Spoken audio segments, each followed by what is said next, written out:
Okay, hello everyone. I'm back. We're gonna try this sauerkraut ball thing again. I think one of the reasons that that last batch turned out so bad, if you've seen the other video, is because it was fresh and I didn't cook the sauerkraut. So this time we're going with some canned sauerkraut.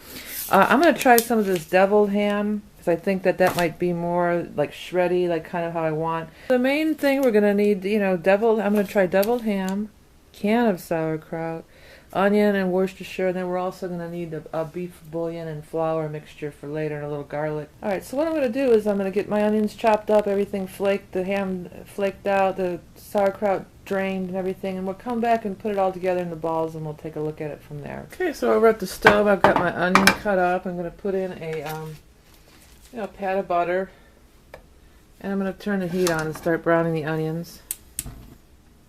Over here I've got the sauerkraut.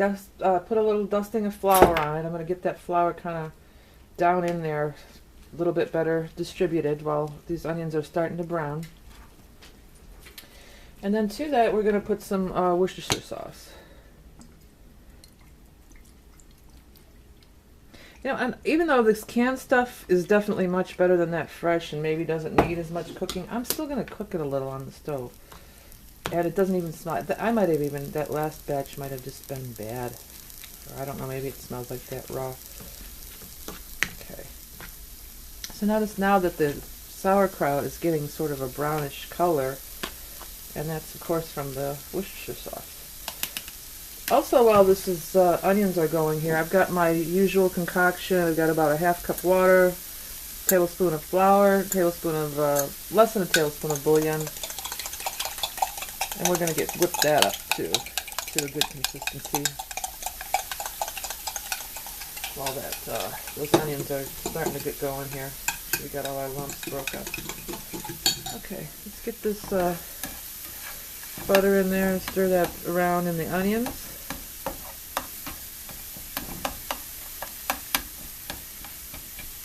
Okay, so I've got my onion and butter browning. I'm going to come back in a minute when the onions are brown, and I'm going to add the cabbage and the ham, and we're going to put it all together, and I'll be back in a minute.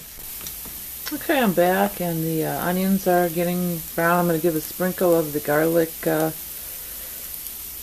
granulated garlic I'm using. I guess garlic powder would work as well. I'm going to start adding this sauerkraut in there too.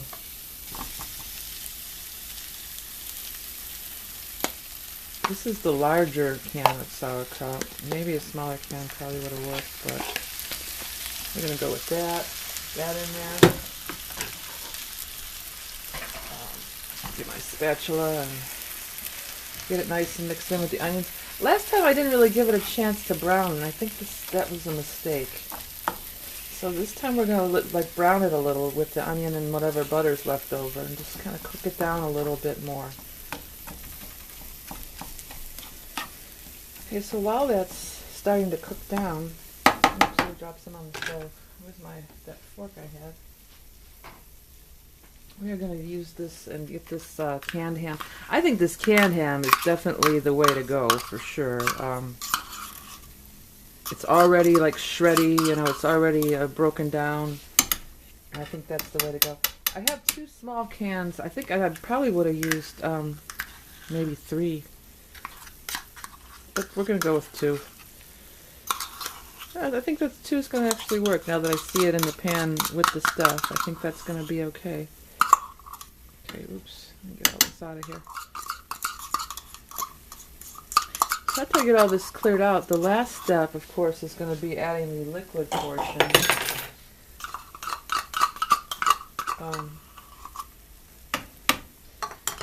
Which is just some water, flour, beef bouillon. Yeah, this is definitely more of what I remember it from the old days. So, yeah, the deviled ham is definitely the ticket. Instead of sitting there trying to julienne, if you watch the other video, trying to cut all that ham up into little tiny pieces, that was ridiculous.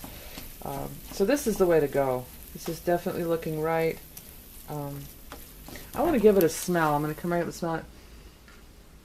It smells really good, actually. I think it needs a little dash more because it's not quite brown enough. So I'm going to give it another dousing of some add a little more Worcestershire. I'm getting stuff all over the stuff, but that's okay. It also feels, this stuff, this ham, I think that's going to help it kind of hold together in the ball stuff a little better, because it's sort of, I don't know, just the texture of it. It seems more, more like it's going to make that ball thing happen better. Okay, so this is pretty mixed in pretty good. Let me take a look, a real good look at that. And then I'll give this one more stir around in case the flour's settled. Flour, water, bouillon, and it goes. Okay.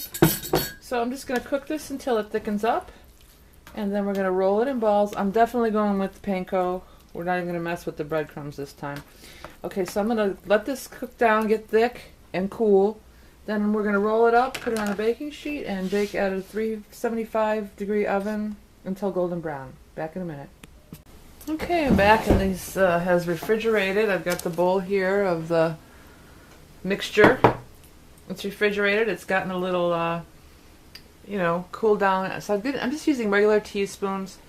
Teaspoon into the flour. And when it's refrigerated, it gets a little, it kind of gets a little harder, I guess. It starts to get where you can sort of shape it. Really good coating of flour. Like so. Into the egg milk wash, which is just one egg broke up with a little bit of milk in there, and then into the panko. Ooh, it's falling apart a little. We'll make it work. Okay, so into the panko, good coating of panko, and then hold it lightly in your hand. Put it on the baking sheet over here with the parchment paper. 375 until golden brown. So there it is, much better version of short and sweet, to the point, ham sauerkraut balls, baked. I guess you could deep fry them. Try it at home. Thanks for watching.